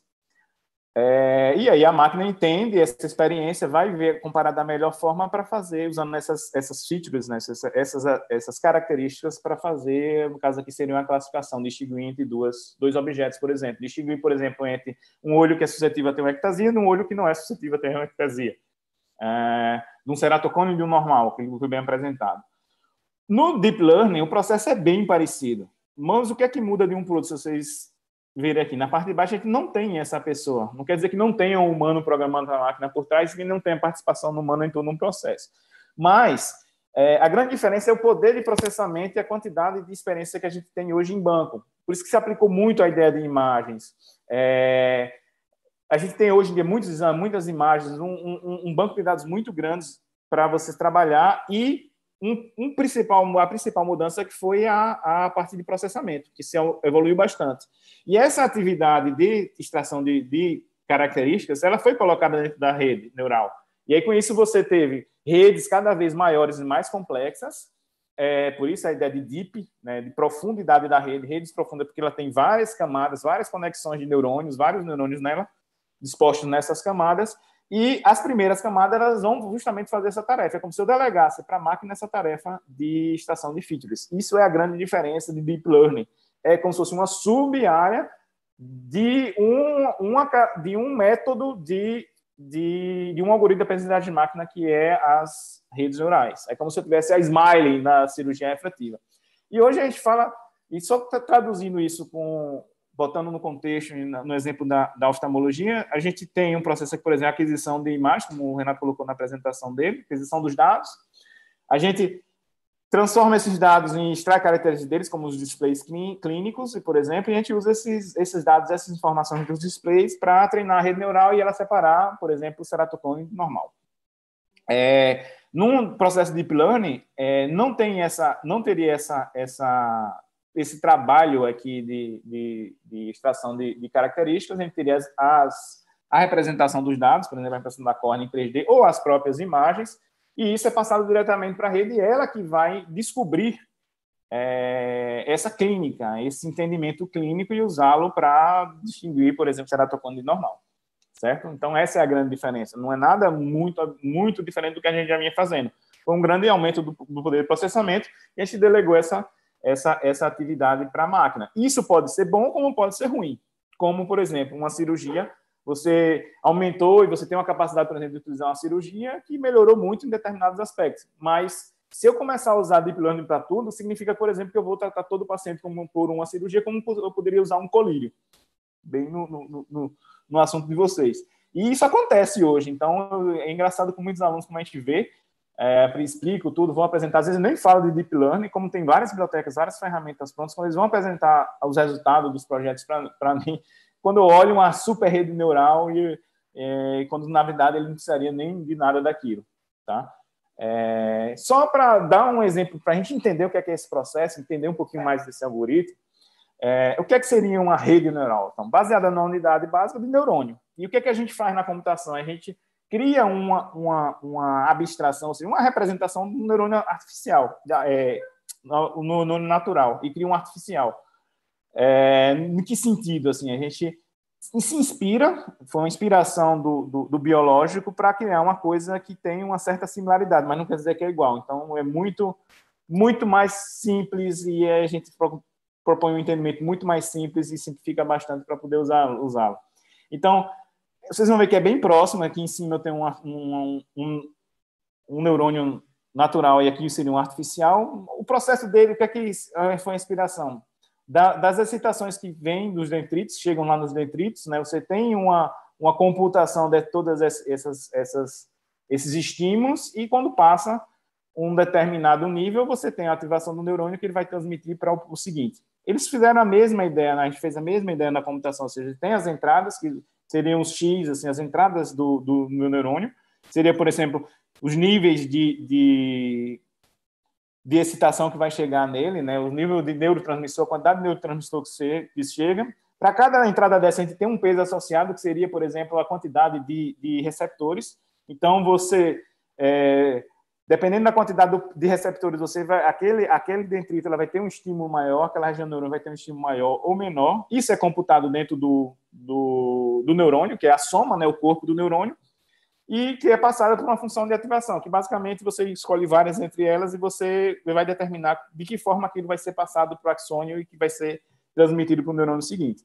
De uma forma simples, é isso, uma forma bem, tentando ser bem didático, é isso daqui. Então, no final, isso para a computação é uma função, você tem uma soma aqui de excitações de peso, ou seja, de entradas de peso, que passa por uma função de ativação e isso é transmitido para o próximo neurônio. É só isso. Toda aquela complexidade que a gente estuda lá na ideia dos neurônios, ela é abstraída, tá? E eu trouxe aqui um exemplo só para a gente brincar um pouco de uma ferramenta visual do Google para a gente entender isso, na verdade, baseada numa biblioteca de Deep Learning, muito desenvolvida pelo Google, muito usada para ele, para a gente entender esse processo. Aqui eu tenho uma rede neural profunda, só para a gente entender como é que ela aprende, de que forma que ela funciona. Para simplificar, duas entradas para eu poder visualizar aqui num eixo X e no eixo Y, tá? E aqui as camadas com os diversos neurônios que têm esse funcionamento que eu acabei de explicar aqui para vocês, tá? É visual, então ele botou aqui a ideia de eu ter ativação, ou seja, como se eu dividisse aqui minha variável x1 e minha variável x2, eu estou olhando para a similaridade da córnea, por exemplo, simetria ou espessura. E aqui eu tenho basicamente um ponto de corte que eu consigo em cada neurônio. Então, visualmente, a gente tem aqui um na horizontal e outro na vertical, e isso vai se combinando, ou seja, cada camada seguinte é a combinação da saída dos neurônios anteriores. Então, assim, com essa capacidade de cortar aqui na horizontal e essa na vertical e na horizontal, eu consigo determinar variações aqui nessa primeira camada que vou conseguindo na segunda, na terceira, na quarta, na quinta e assim por diante. Meu objetivo é separar esses casos azuis e laranjas, amarelos, sei lá, que, por exemplo, seriam olhos normais de ectasia, tá? E aí eu mando a máquina aprender, que seria justamente o quê? Encontrar esses pesos, que seria o ajuste do neurônio com a sua quantidade de receptores para eu combinar eles da melhor forma para que eu consiga fazer essa separação aqui, tá? Isso é a ideia do Deep Learning, assim, de você ter essa camada com várias camadas. Só que isso é muito útil na situação que a gente tem muita informação comum para a entrada, que eu não sei criar essas abstrações, e essas camadas elas vão ser úteis para mim, tá? Que, se a gente entender bem aqui, a gente tem duas informações só, e eu não precisaria disso tudo. Por exemplo, se a gente pegar aqui e diminuir isso aqui para uma camada só, vou até colocar menos neurônios aqui, 4 só nessa camada inicial, a gente vai ver que a gente consegue o mesmo resultado e de uma maneira até muito mais rápida. E é isso que realmente a gente trabalha, a gente consegue. Se a gente for tentar entender, que eu acho que é uma coisa, abordagem que a gente sempre tem que ter, não usar nada de maneira nenhuma ferramenta sem entender perfeitamente o que é ela, se a gente parar para analisar e entender essas variáveis, como é que elas dispõem, elas têm aquela característica da gente de estar em torno de uma média, por exemplo. Você ter aqui uma média, se a gente pensar aqui no X e no Y aqui, dessas duas classes, a gente tem, por exemplo, imagina o que é que a gente tem como característica delas. A gente está nessa região central aqui, ela tem uma tendência de ter casos normais, por exemplo, e quando a gente se afasta dela, a gente tem casos de ectasia. Então, a gente tem essa ideia, por exemplo, na ideia de similaridade. Você comparar a parte superior do olho com a parte inferior do olho, e você dizer que uma similaridade, uma normalidade na parte superior vai dar positivo, uma normalidade na parte inferior vai dar negativo, e a gente sabe que o que importa é ter essa normalidade. E uma maneira de ver isso a gente, por exemplo, se fosse tratar isso, a gente, por exemplo, transformar os valores negativos, valores positivos, em valores ruins, valores altos, absolutos altos, em valores ruins. Isso seria, por exemplo, uma abstração para isso, você tirar um módulo, você tirar o sinal e considerar somente um número. Uma maneira de fazer isso é você levar ao quadrado. Levar ao quadrado também você tira o número.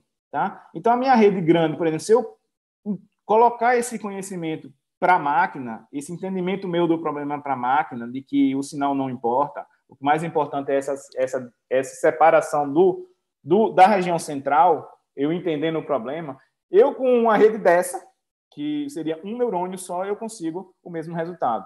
Então, essa é a diferença de você trabalhar, você tirar as características e você usar a rede neural, a inteligência artificial, e simplesmente colocar no Deep Learning. Tá? Então, você tem duas abordagens que são diferentes.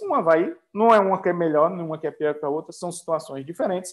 Uma você vai aplicar ela, que ela vai ter um desempenho melhor por causa da situação, e o outro ela vai ter um desempenho pior, e vice-versa. Tá? Então, não é uma que é melhor que a outra, nem toda IA é Deep Learning, nem a grande revolução que se acontece hoje é por causa desse Deep na frente do Learning. Tá? Esse é o que eu tenho que mostrar para vocês aqui como exemplo. Vou voltar um pouco para a nossa apresentação para a gente continuar com um caso, um exemplo da aplicação dessas técnicas aqui para vocês. E até uma novidade. Foi uma das... trazer aqui para vocês uma coisa que a gente está trabalhando, que é o conceito de RTA, Relational Tissue Authority, que é fruto de uma pergunta que a gente fez. O Renato fez, acho que uma das mais difíceis que eu tive que enfrentar,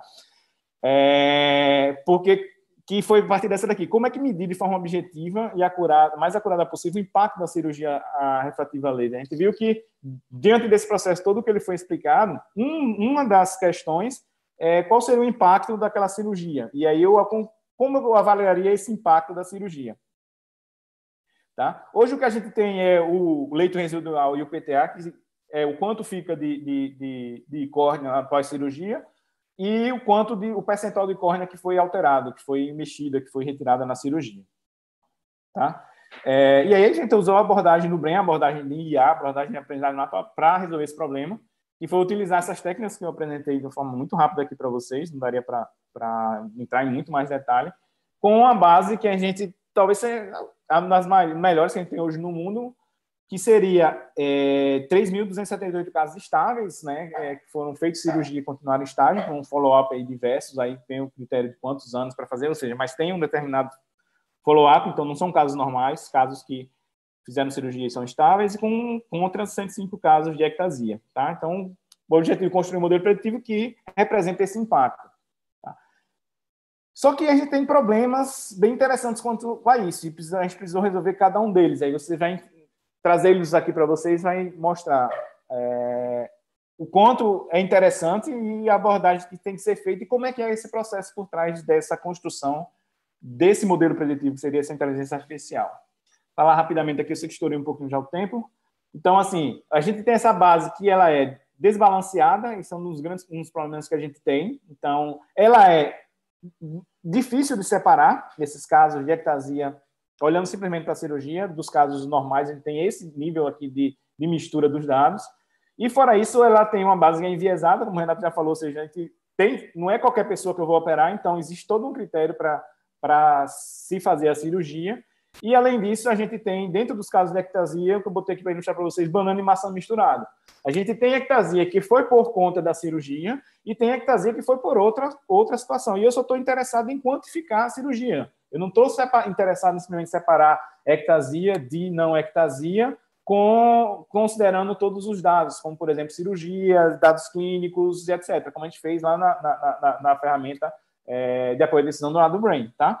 Não é isso. Então, eu quero somente impacto da cirurgia, e dentro da cirurgia, olhando só para a cirurgia, eu tenho maçã e banana misturada, e todos os dois eu chamo de ectasia, tá? Esse é um dos grandes problemas. E a gente vê aqui, mostrando para vocês o que a gente tem hoje como informação para risco de cirurgia, idade, o leito residual e o PTA, a gente vê que essa separação é bem complicada. Você vê que as coisas são bem misturadas. E como é que a gente fez isso? Como é que a gente abordou inicialmente esse problema? Vou falar super rápido aqui para vocês, mas foi um processo que foi bem demorado até chegar nesse resultado. Como a gente consegue separar essa massa com banana? A gente pode dar para a máquina, seria a história do Deep Learning, não funcionou muito bem. A gente conversei bastante com os especialistas, o Renato, um dos maiores do mundo, então a gente não conseguiu separar esses casos de uma maneira interessante, usando o conhecimento do especialista, e nem tampouco considerando PRFI, BED, ARC, os melhores parâmetros que a gente tem hoje de tomografia para poder separar esses casos. Tinha casos que separavam bem, tem outros que a gente continuava tendo esse problema.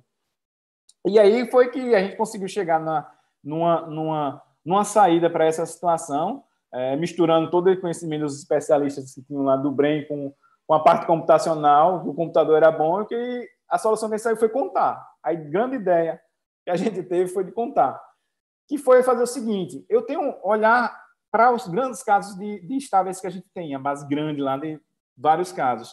E eu fui olhar para cada caso de ectasia e comparar com a quantidade, os normais que a gente tinha. Tentando fazer essa ideia daqui, ó. Qual a quantidade de casos estáveis com maior impacto cirúrgico? Ou seja, para cada ectasia, de uma forma simplificada, quantos casos normais eu tenho que são mais arriscados do que ela? E aí, com isso, eu quantifico ela de certa forma. Eu faço isso aqui, ó, usando lá os critérios populares, que seriam só informação a mais para vocês, mas a informação principal aqui é essa. Eu tenho aqui só casos de ectasia, com a idade do paciente, o leito residual que ficou e o PTA, tá? Com a cirurgia. E, por exemplo, esse aqui eu ordenei pela essa quantificação de estáveis, que são mais arriscados. Ou seja, só dar um exemplo aqui no primeiro, vocês vão entender todo o quadro. Esse paciente aqui, 98, eu tenho e ordenei por essa quantificação, né? Eu tenho 2.283 casos de estáveis que, só olhando para a cirurgia, ou seja, olhando para o flap, ablação, paquimetria e idade, eu tenho mais arriscados, são mais arriscados do que essa ectasia. Então, muito provavelmente, essa ectasia não foi por conta da cirurgia. Então, foi essa a saída que a gente encontrou para separar maçã de banana, separar ectasia que foi causada pela cirurgia do que ectasia que foi por outros fatores, tá? Então, esse foi a grande saída que a gente fez para poder encontrar, separar essas ectasias que foram por impacto da cirurgia, para poder construir um modelo de uma forma interessante, porque senão não teria como a máquina conseguir fazer isso. Então, isso por si só já é um índice relacionado ao impacto da cirurgia, uma coisa que a gente precisa estudar ainda, a gente não fez esse estudo nele, pode ser que ele seja um índice bem interessante para medir impacto cirúrgico, ou seja, eu quantificar quantas estáveis eu tenho que são mais arriscados do que aquele planejamento que eu estou fazendo nesse momento, isso pode ser interessante. E realmente foi visualmente interessante, a gente viu que a gente encontrou um padrão, quando visualmente a gente viu que segue um padrão usando os critérios que a gente tem hoje de análise de risco, tá? E o desbalanceamento a gente tratou tem várias técnicas, a gente pensou em várias, mas a primeira que a gente abordou, por ser mais simples, foi uma subamostragem, ou seja, eu diminui a quantidade de estáveis para passar para o modelo, e com isso eu equilibro um pouco mais o processo, tá? E aí a gente teve isso aqui como resultado, depois de passar pelaquela rede, aquelas aprendizagens, configurar a rede. Olhar para essa linha aqui a partir da terceira, a gente tem o PTA com uma área abaixo da curva de 81, sensibilidade 7,4 e 7,7 ou 7,9, especificidade, tá? O leito residual foi um pouco melhor do que o PTA, para a gente medir esse impacto da cirurgia. E os modelos construídos seguindo essa abordagem, eles conseguiram melhorar bastante, porque até combina vários fatores e conseguem medir de forma mais interessante o impacto da cirurgia. A área sobre a curva Rocker aumentou para 91, a sensibilidade aumentou e a especificidade aumentou também comparado com o que a gente tinha, tá? E a gente elegeu esses dois modelos aqui como sendo os dois mais interessantes, para onde a gente não teria, por exemplo, a tomografia completa, teria só avaliar a paquimetria, por exemplo, avaliando a paquimetria central, o outro a gente tem a paquimetria central e a paquimetria do ponto mais fino e ver a diferença dessas duas. Então, a gente consegue ainda melhorar o modelo se a gente tiver esses dois valores. Tá? É um trabalho em curso, uma novidade aqui que a gente resolveu trazer para vocês, em vez de falar da calculadora em si, da ferramenta que já estava pronta, que muitas pessoas já conhecem, é um conceito novo do RTA e que a gente está trabalhando nele e acho que vai transformá-lo numa ferramenta também para a gente estar disponível e ajudar aí a prática clínica. Ok? Então, acho que, encerrando aqui a inteligência, mostrar um pouco do processo de construção para vocês, espero que tenha sido claro. E a inteligência artificial, bem por trás do bem, eu diria que é muito mais as pessoas e a integração dessas pessoas do que os métodos, que isso aí a gente usa também, até desenvolve novos, mas o ponto forte realmente são essas pessoas. E encerrar com essa frase aqui da imaginação ser mais importante que o conhecimento, porque o conhecimento é limitado e a imaginação envolve o mundo. Eu acredito que é muito com a imaginação que a gente constrói muito do conhecimento. Muito obrigado, Alan. Muito bom. Assim, é bem interessante, pelo menos para mim, né, ver esse tipo de apresentação, para a gente ter uma ideia, né, de como é feito, né, um pouquinho dos bastidores, por assim dizer, que é uma coisa que eu acho que muitas vezes não chega até a gente.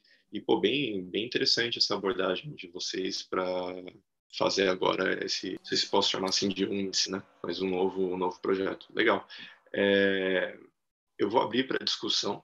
Se alguém tiver alguma dúvida, por favor, fique à vontade para interromper. E, Aidan, eu queria a sua opinião também, que eu fiquei de comentar, seus comentários a respeito do artigo que a gente citou lá no começo. Se você acha que dentro dessas técnicas, a visão computacional também traria alguma vantagem, como você mesmo falou, né? De pegar o input, mas eu não sei, você também deixou um pouco, foi mais a favor, pelo que eu entendi, de não utilizar tanto os dados brutos, talvez, né? Porque poderia atrapalhar na escolha, né, dessas variáveis que seria mais interessante para essa análise. Aí eu gostaria que você comentasse um pouquinho, se você conhecia aquele artigo lá também. Eu sou a favor dos dois, na verdade. Então, eu acho que cada ferramenta tem a sua aplicação. O que eu geralmente faço é justamente um contraponto com o que está se vendo hoje em dia, porque espero que tenha tirado um pouco dessa ideia da mágica, porque achar que é muito mágica, a gente chega lá, bota os dados, eu simplesmente coloco as imagens dos olhos lá, aperta um botão, no final está lá, isso é IA, e no final está a ferramenta pronta, e achar que é simplesmente isso.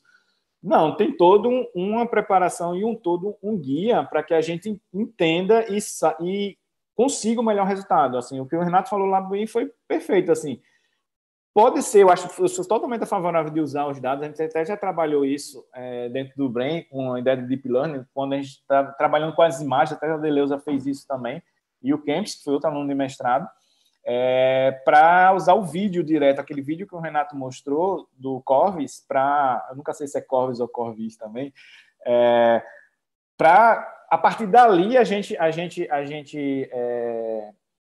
tirar essas features, ou seja, usar os dados brutos direto. Por quê? Um exame novo, a gente não entende nada dele, não tem nenhum clínico que saiba distinguir daquele vídeo o que é ceratocone, o que é normal. O Renato, quando mostra aquele vídeo ali, beleza, tá, mas se eu mostrar 10 vídeos daquele e mostrar para um oftalmo, ele vai dizer quem é cone e quem não é. Então, situação super favorável, até 100% indicada de se colocar esse tipo de abordagem. E tem outras que não dá, como eu falei, a história do RTA, não dá para aplicar isso. Tá? Você tem que usar as técnicas que são mais interessantes. Eu fui meio que um pouco contra, se deu essa a impressão, porque hoje está uma febre disso, então tudo é deep learning. Quando, na verdade, muitas vezes nem aprendizagem de máquina você precisaria aplicar, poderia ser outra técnica. Tá?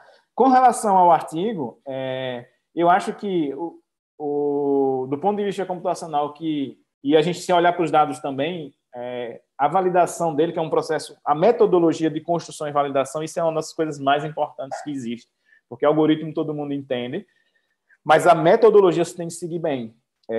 Eu achei uma metodologia que tem certos pontos que a gente pode criticar bem. Assim.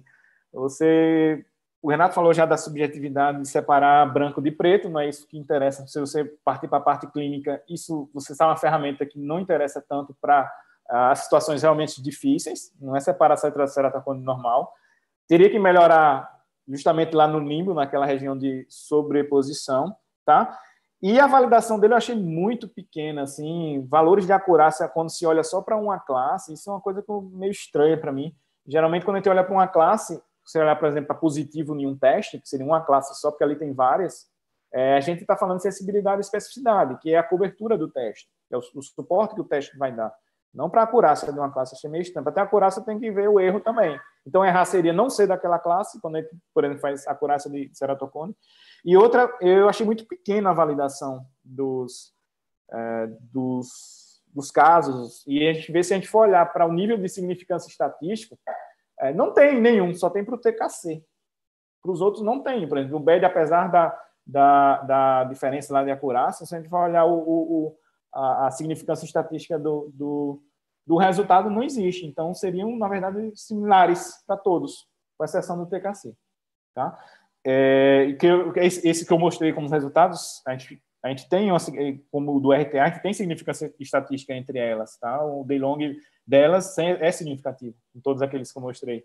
Então, eu acho que é interessante, para se construir uma IA bem feita, a integração maior. Claro que isso nem sempre é possível, que exige a disposição tanto dos engenheiros, lá, do pessoal da computação, de entender o processo, de conversar com os oftalmologistas, por exemplo, com os médicos, e também precisa dos médicos terem interesse de ver um pouco do outro lado. Não precisa entender a 100% da computação do processo, mas entender como é que é a metodologia e como é que a máquina aprende.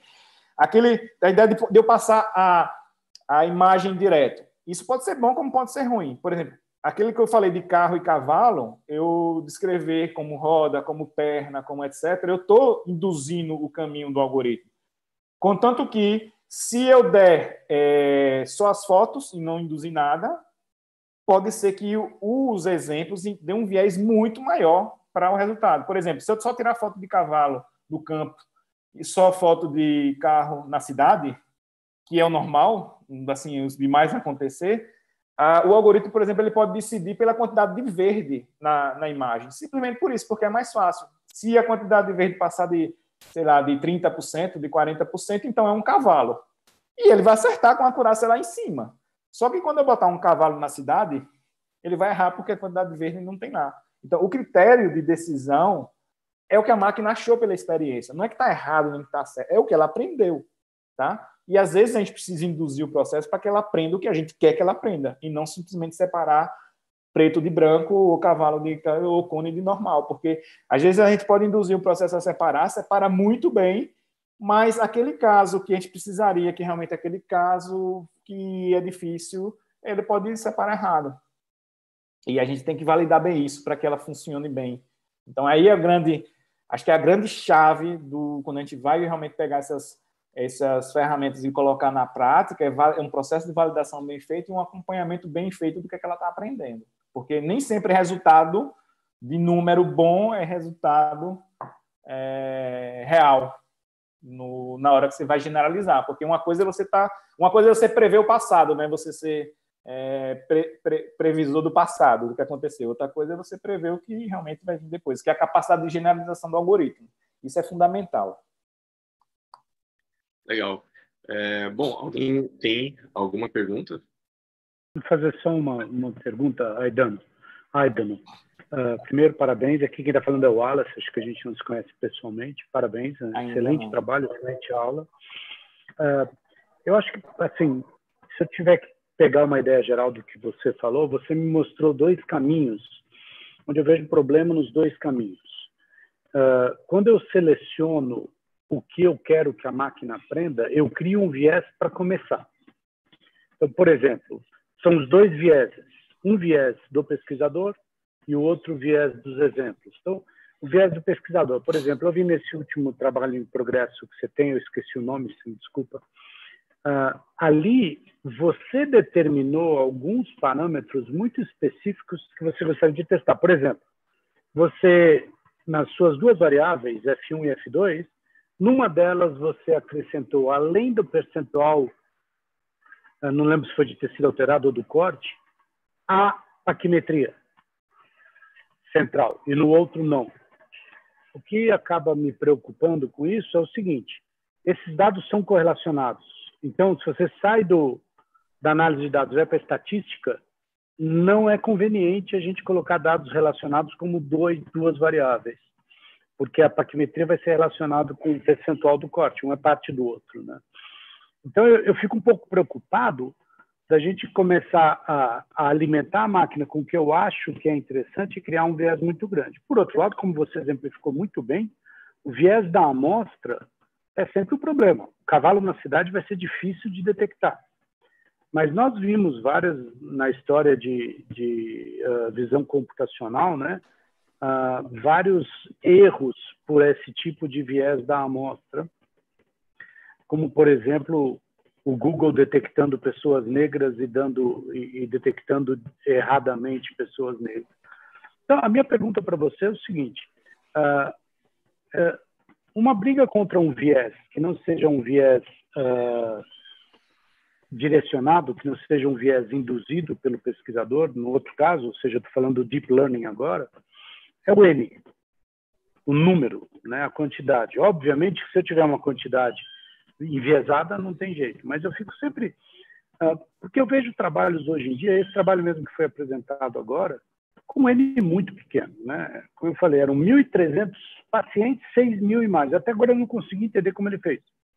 Ele tem que ter tido duas imagens idênticas, porque ele determinou um mesmo mapa e ele tinha duas imagens idênticas. Aí os dados passam a ser correlacionáveis, o que também não é bom estatisticamente. Então, essa mistura da estatística com deep learning é importante, mas os trabalhos seminais mais inquestionáveis foram aqueles que tinham N acima de 10.000 imagens, ou muito mais, como os da Google de retina, de hipertensão e cardiopatia e diabetes. Então, eu pergunto para você assim, o que é um N razoável? Qual é o número de imagens razoável para eu ensinar uma rede neural, por exemplo, eu sei que isso vai variar muito, a detectar como esse trabalho que foi demonstrado agora. Ou seja, eu vou dar um mapa colorido para ele detectar. Onde que você acha que esse N vai estar razoável? É interessante. É sempre uma discussão e um debate e é importante isso, né? E é isso mesmo, assim, uma das coisas que a gente tem que sempre se preocupar, e a preocupação essa preocupação ela é fundamental, tá? No caso da gente, o que a gente colocou lá, só para ficar mais claro, da história você tem que ter a paquimetria, ela correlaciona, você sempre tem que ter a paquimetria para poder ter o leito residual e para você ter a porcentagem de tecido alterada, né? Você só calcula ela em função dessas outras. Então, na verdade, a gente coloca os dados da cirurgia, tá? Então, você coloca, dentro da idade também, não estaria correlacionado como um fator mais biomecânico, né? Você, flap e ablação. Então, você tem porcentagem de flap e porcentagem de ablação, que falam uma coisa, que é o quanto você tirou relacional aquilo. E aí você tem um leito residual, que é o quanto ficou em valor absoluto, certo? São correlacionados de certa forma se você coloca a paquimetria junto. Só que a gente não colocou a paquimetria, a gente deixou esses dados derivados e a paquimetria ela não entra. O outro valor que entra é a diferença entre a paquimetria central e a paquimetria no ponto mais fino, que é esse delta. Então, a gente teve esse cuidado de não colocar os dados correlacionados, porque senão realmente iria mais atrapalhar do que ajudar. É uma das preocupações. Então, se não ficou bem claro, a gente tem porcentagem de flap, não é nem PTA, porque justamente a gente encontra também o peso. Com o PTA, ele deixou fixo o peso do flap com o peso da abração, e disse que era igual. Então, isso também é um ponto do PTA. Então, a gente fez percentual de flap, percentual de ablação, leito residual, pronto, é isso, idade, é um caso. O outro, a gente acrescenta o delta da diferença entre a paquimetria central e a paquimetria no ponto mais fino. Foi isso que a gente colocou como impacto da cirurgia, comando esse cuidado também da estatística. E com relação às imagens, isso é sempre aquela pergunta que a gente começa respondendo com um depende, né? O caso do exemplo do artigo aí, eu acho, ele não fala realmente, ele não é claro, eu acho que ele pegou o mesmo paciente, além de 2 olhos e tal, ele pegou o mesmo paciente pré e pós-cirúrgico, porque ele botou no meio da coisa para também separar pacientes que tinham cirurgia refrativa anterior como um da classe. Então, se eu pegar o exame do cara antes da cirurgia refrativa, ele é um caso de, por exemplo, normal. E pós-cirurgia refrativa é um caso de cirurgia refrativa. Eu acho que esse paciente pode ter entrado os 2 olhos pré e os 2 olhos pós-cirurgia refrativa. Com isso, você consegue ampliar o número de imagens. Tá? A quantidade de imagens, a quantidade de exemplos, depende muito. Porque uma coisa que a gente tem que tomar cuidado, que nem sempre a quantidade mais é melhor. Depende do tipo de dado que você está incluindo a mais. No meu caso, bem clássico, assim, eu tenho 105 ectasias. Se eu colocar mais ectasia na minha base, não necessariamente vai ser melhor, porque eu posso estar colocando ectasia que não é por conta da cirurgia, e eu quero medir o impacto da cirurgia. Então, é um dado que é rotulado como uma certa classe, mas ele não é bom, porque ele é um ruído da minha base. Então, às vezes, eu estou colocando... Seria o garbage, né? Garbage in, garbage out. Eu estou colocando lixo dentro do meu processo e vai sair um lixo também. Esse é o grande princípio. Então, aumentar é bom? Mas depende. É a primeira coisa que a gente tem que tomar cuidado. E a outra coisa é a representatividade. Quanto mais dados, a gente tem uma noção de aumentar a representatividade da minha população. Mas se eu coloco muito dado parecido, não vai funcionar. Ou seja, você só está colocando mais do mesmo, certo? E aí, na imagem é interessante, porque a gente consegue, e por isso que funciona bem nas imagens, que a gente tem uma das áreas que chama de data augmentation, aumento dos dados. E em imagem a gente consegue fazer isso, de certa maneira, até fácil. Por exemplo, eu consigo pegar um olho só e induzir várias variações naquele olho e aquele virar casos novos. Por exemplo, pegar um olho de ceratocone, por exemplo, falta muito ceratocone para mim. Eu posso simplesmente rotacionar esse olho, deformar um pouquinho esse olho e eu crio variações para a máquina reconhecer como sendo ceratocone, certo? Então, posso criar mais dados para que ela consiga identificar esse padrão. Aí eu tenho que tomar o cuidado de como fazer isso. Como cachorro, separar cachorro de gato. Eu posso pegar um cachorro, inverter o cachorro, botar ele de várias posições e vai continuar sendo um cachorro.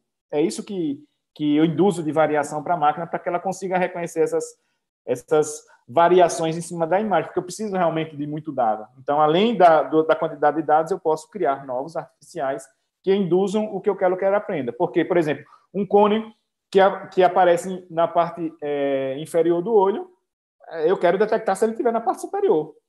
É um exemplo de eu poder aumentar mais a minha base. Eu não quero só detectar quando ele está embaixo, porque a máquina não entende. O humano, quando a gente entende uma protusão, quando aparecer em qualquer lugar a protusão, eu identifico como cone. Com a criança que a gente ensina, ela vê um cachorro pela primeira vez, quando ela vê um cachorro deitado em qualquer lugar, ela vai dizer cachorro, au. Para a máquina não é bem assim. Então, por isso que o N tem que ser muito grande, porque eu tenho que ter cachorro em várias posições, porque ela tem que abstrair esse conceito, as informações relevantes na imagem para identificar aquilo que eu quero. Então, por isso que eu vou ter muitas imagens. E a gente vê os grandes casos de sucesso que você citou realmente são acima de 3, 5 mil imagens. Sabe? Então, acho que seria um número para, se tivesse que chutar, seria isso aí. Mas depende. Pode ser que com poucas imagens, dependendo da situação, eu consiga distinguir um do outro. Legal. Pessoal, a gente passou um pouquinho do horário. Eu vou encaminhar, então, para considerações finais. Gostaria de fazer, doutor Renato, doutor Aida. Eu agradeço imensamente, novamente, um prazer contar com a participação de vocês. Tenho certeza que hoje foi um assunto bem avançado aqui para muitos da nossa plateia. Então, por favor, doutor Renato, gostaria de fazer aí um fechamento? Olha, eu só tenho a agradecer, parabenizar as palavras do Aidan, a aula dele, realmente fantástico. O Aidan, ele ensina muito para a gente sempre e realmente parabenizar ao setor de ótica cirúrgica da Unifesp, que vocês realmente eu acho que esse é um dos temas mais promissores. A gente não é o único tema importante, claro, mas é um dos temas mais promissores. Parabéns pela organização e, mais uma vez, obrigado pela oportunidade de colaborar com vocês. E sempre escutar vocês é uma forma da gente trocar experiência, aprender e evoluir, que é o nosso maior objetivo sempre. Doutor Aida, Só queria agradecer realmente e felicitar aí a ótica cirúrgica. Então, a Unifesp sempre está na frente desses temas interessantes. Então, agradecer a oportunidade e sempre estamos aí disponíveis para contribuir. É um tema que eu adoro conversar, então A gente se diverte bastante fazendo isso e cada vez mais tendo mais trabalhos relevantes e essa interação é sempre muito boa. Só uma coisa importante, o professor Aidano, ele foi co-orientador comigo na tese do Bernardo Lopes, e no futuro próximo ele vai ser um pós-graduando aí para fazer um duplo doutorado, né, para completar o duplo doutorado na parte que ele tem já de engenharia da computação e também na medicina. Além de ser um futuro grande colega aí, oftalmologista, que certamente vai estar agregando muito para a oftalmologia brasileira. Mais uma vez, obrigado e parabéns. Obrigado. Vou estar passeando com vocês aí também como método no futuro. Legal, pessoal. Muito, muito obrigado. Gostaria de fechar aqui a reunião dando um recado na próxima semana. Teremos aqui a participação do George Warren, novamente em parceria com a South Carolina, e vai ser uma honra também tê-los aqui novamente. Vamos estender um pouquinho mais aí a interface da ótica cirúrgica. Pessoal, muito obrigado. Uma boa semana a todos, um ótimo final de semana e